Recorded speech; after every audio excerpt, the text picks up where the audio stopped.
তোমাদের আর দু একটা দিন পরেই মাধ্যমিক পরীক্ষা, তাই কিছু কিছু ব্যাকরণ যেগুলো খুবই ইম্পর্টেন্ট ব্যাকরণের সংজ্ঞা, সেই ব্যাকরণের সংজ্ঞাগুলো নিয়ে এসেছি। তোমরা জাস্ট একবার চোখ বুলিয়ে নাও, চোখটা বুলিয়ে নিলেই অনেকটা এখান থেকে কমন পেয়ে যাবে আশা করি, ঠিক আছে? আর এইটুকু বিশ্বাস ভরসা রাখতে পারো যে এখান থেকে এমসিকিউ আর যাই দিচ্ছি কেন, কিছুটা হলেও কমন পেয়ে যাবে তোমরা। আর বড় প্রশ্ন তো অনেকটাই পেয়ে যাবে, এ নিয়ে কোনো সন্দেহ নাই। তাহলে প্রথম প্রশ্নগুলো দেখো যে তির্যক বিভক্তি কাকে বলে। ভীষণ ইম্পর্ট্যান্ট প্রশ্নগুলো তোলা হয়েছে তোমাদের। যে তির্যক বিভক্তি তাকেই বলে যে সমস্ত বিভক্তি একাধিক কারকে বিভক্ত হয়, ব্যবহৃত হয়, তাদেরকে তির্যক বিভক্তি বলে। যেমন এ, তে, এতে ইত্যাদি।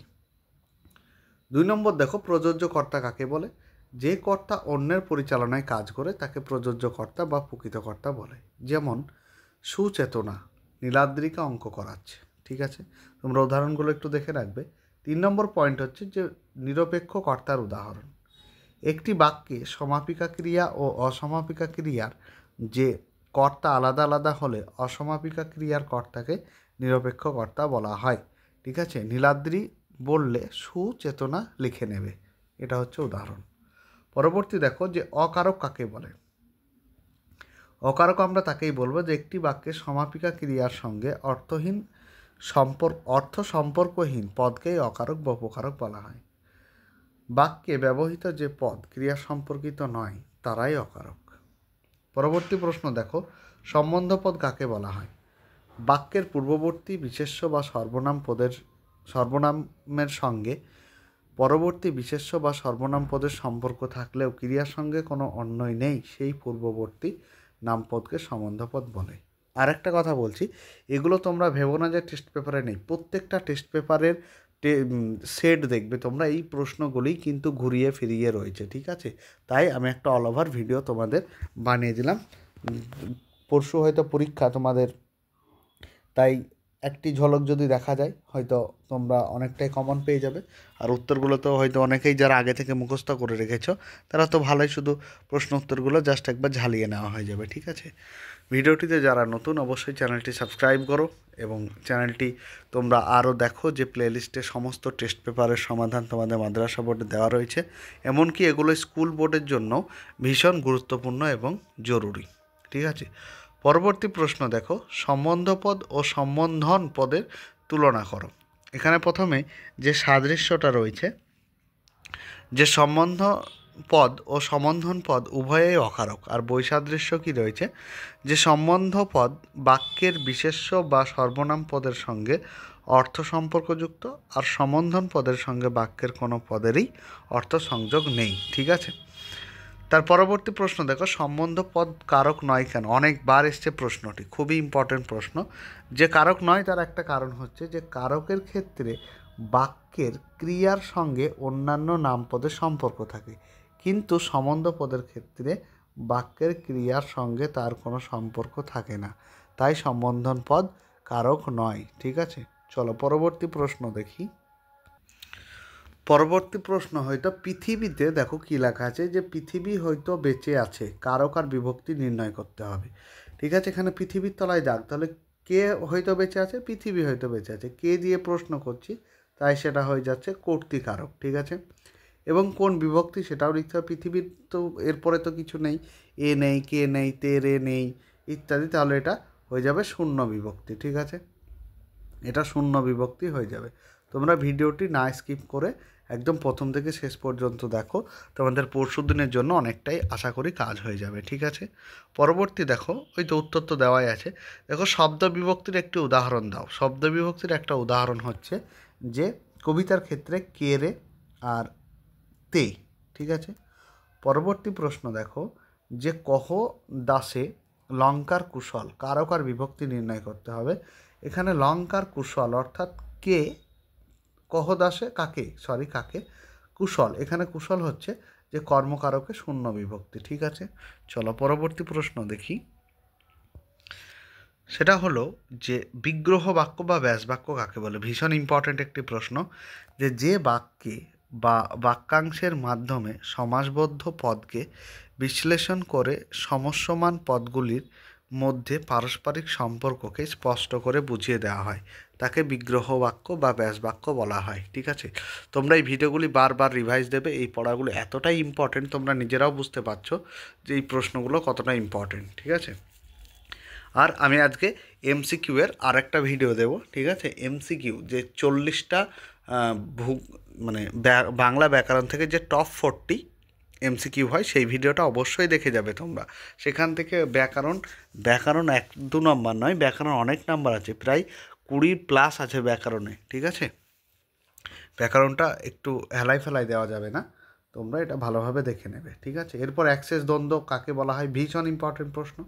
যে দ্বন্দ্ব সমাসের সমস্যমান পদগুলি সর্বনাম সমস্ত পদটি বহু বচনান্ত সর্বনাম পদ, তাকে অ্যাক্সেস দ্বন্দ্ব বলা হয়, যেমন তুমি ও তারা। পরবর্তী দেখো, উপমান ও উপমিত কর্মধারয় সমাসের মধ্যে একটা পার্থক্য। তাহলে একটা হচ্ছে যে উপমান কর্মধারয় সমাসের পূর্বপদে উপমান এবং পরপদে থাকে গুণ প্রকাশক সাধারণ কর্ম। অন্যদিকে উপমিত কর্মধারয় সমাসের পূর্বপদ সাধারণত উপমেয় এবং পরপদ উপমান হয়। পরবর্তী দেখো, শশ অঙ্কে যার, এটা সমাসবদ্ধ বা ব্যাসবাক্য করতে হবে। শশ অঙ্কে যার অর্থাৎ শশাঙ্ক, তাকে বলা হয় শশাঙ্ক। আর একটা কী করতে হবে, যে তোমাকে বলেছে যে ব্যাসবাক্য তো আছে, এটাকে সমাসবদ্ধ করলাম যে শশাঙ্ক। ঠিক আছে, এবার শ্রেণী নির্ণয় করতে হবে কোন ডিপার্টমেন্টে পড়ছে। এ কী পড়ছে না, সমানিধিকরণ বহুব্রীহি সমাসের মধ্যে পড়ছে। চলো পরবর্তী প্রশ্ন দেখো, যে আলোপ বহুব্রীহি সমাস এর উদাহরণ দাও। ভীষণ ইম্পর্টেন্ট। আলোপ বহুব্রীহি সমাসের দুটি উদাহরণ দেওয়া হয়েছে এখানে। দেখো, যে গায়ে হলুদ, অর্থাৎ গায়ে হলুদ দেওয়া হয় যে অনুষ্ঠানে, এই একটা গেল।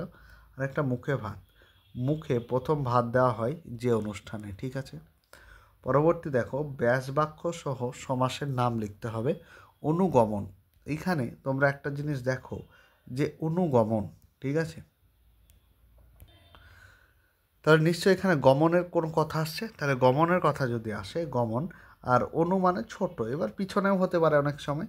তাহলে গমনের পশ্চাৎ মনে হয়, হ্যাঁ গমনের পশ্চাৎ, অর্থাৎ এটি কি হবে, অব্যয়ীভাব সমাস হবে। ঠিক আছে, চলো পরবর্তী দেখো, যে গৌর অঙ্গ যাহার ব্যাসবাক্যটি সমাসবদ্ধ করে সমাসের নাম লেখো। এইটা হচ্ছে তোমার, যে যদি করা হয় তাহলে হবে গৌরাঙ্গ, যেটা সাধারণ বহুব্রীহি সমাস। চলো পরবর্তী দেখো, এগুলো পরীক্ষার সময় এতটাই তোমাদের কাজে লাগবে ধারণার বাইরে। বহুরূপী ব্যাসবাক্যটির ব্যাসবাক্য করতে হবে, সেটা হচ্ছে বহুরূপ ধারণ করে যে, এটা কি, এটা হচ্ছে সমানাধিকরণ বহুব্রীহি সমাস।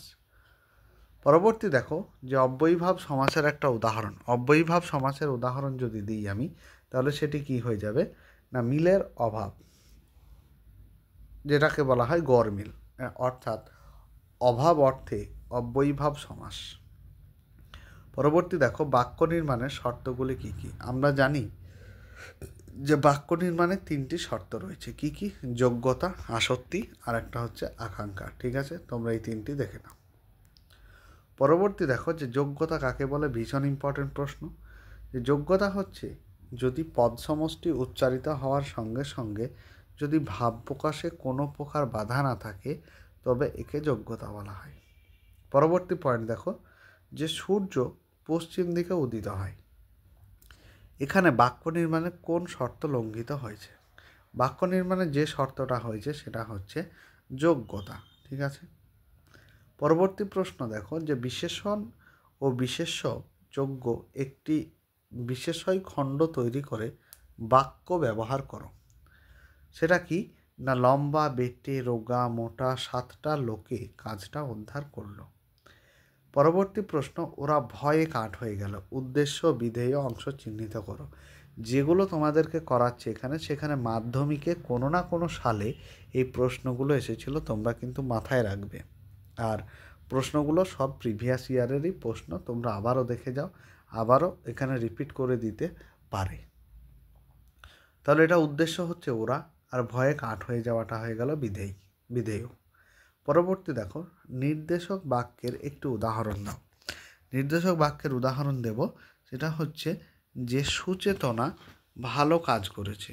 আলোচ্য বাক্যে কোনো কিছুকে স্বীকার করা হয়েছে, তাই এটি নির্দেশক বাক্য। ঠিক আছে, পরবর্তী দেখো, তিনি যদিও ধনী তথাপি অহংকারী নয়, সরল বাক্যে পরিবর্তন করো। এটা সরল বাক্যে যদি করা হয়, তিনি ধনী হলেও অহংকারী নয়।